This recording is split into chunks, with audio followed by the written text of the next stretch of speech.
Hello YouTube family. तर आज बनवणार आहे आपण रानभाजी. ती पण वर्षातून एकदाच मिळते, ते पण उन्हाळ्यात आणि खूप कमी दिवसासाठी. अगदी नॅचरल, कोणत्याही केमिकलचा वापर न केलेली. तर आज बनवणार आहे आपण चिघोर भाजी. तर चला मग रेसिपी बघू. तर आता उन्हाळा लागला आहे, तर त्यामुळं मार्केटमध्ये चिघोर यायला लागला आहे. तर तिथून मी 1 पाव चिघोर आणला होता. आणि ही भाजी वर्षातून एकदाच मिळते चिघोर, ते पण उन्हाळ्यामध्ये. तर याला म्हणतात चिघोर. चला आता आपण चिघोर निवडून घेऊया. चिघोरचे जे देठ असतात ते काढून घ्यायचे. फक्त आपल्याला इथं कवळा कवळा भाग घ्यायचा आहे आणि देठ काढून टाकायचे. तुम्ही बघू शकता अशा प्रकारे आपल्याला हे देठ काढून टाकायचे आहे.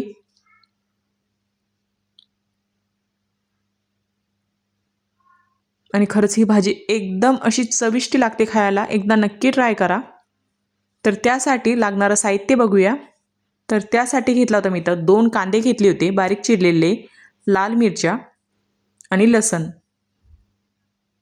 नंतर ठेवायची इकडं कढई तापायला. कढईमध्ये तेल घालायचं. तेल तापलं की कांदा घालायचा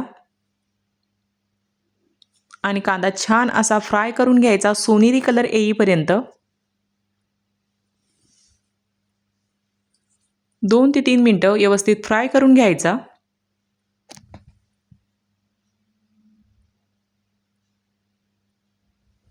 कांदा फ्राय झाला की लाल मिरची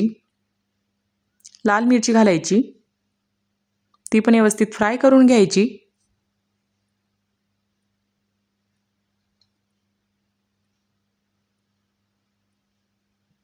नंतर घालायचा लसण पण व्यवस्थित फ्राय करून घ्यायचा.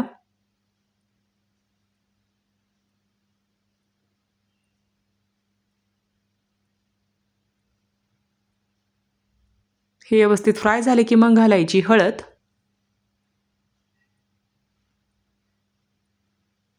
हळद पण व्यवस्थित फ्राय करून घ्यायची. आणि हे सर्व फ्राय झाले की घालायचा चिघोर. अगोदर स्वच्छ पाण्याने धुवून घ्यायचा.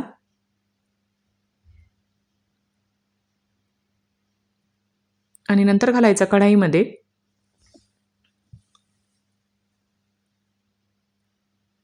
आणि चिघोरमध्ये अजिबात पाणी घालायचं नाही. अगदी आपल्याला हे वाफेवरच करायचं आहे.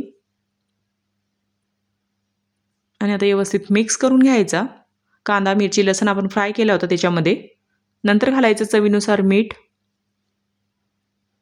आणि व्यवस्थित मिक्स करून घ्यायचं.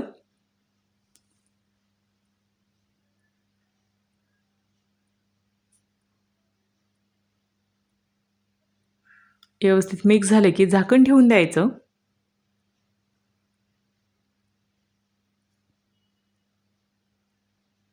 आणि 5 मिनिटानंतर झाकण काढल्यानंतर तुम्ही बघू शकता चिघोर अशा प्रकारे आपला तयार झाला होता. आणि खायला खूप चविष्ट लागतो. एकदा नक्की ट्राय करा.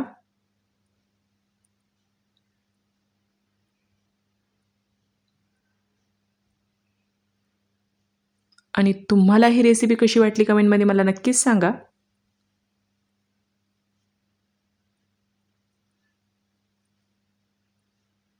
नंतर एका प्लेटमध्ये काढून घेतली मी.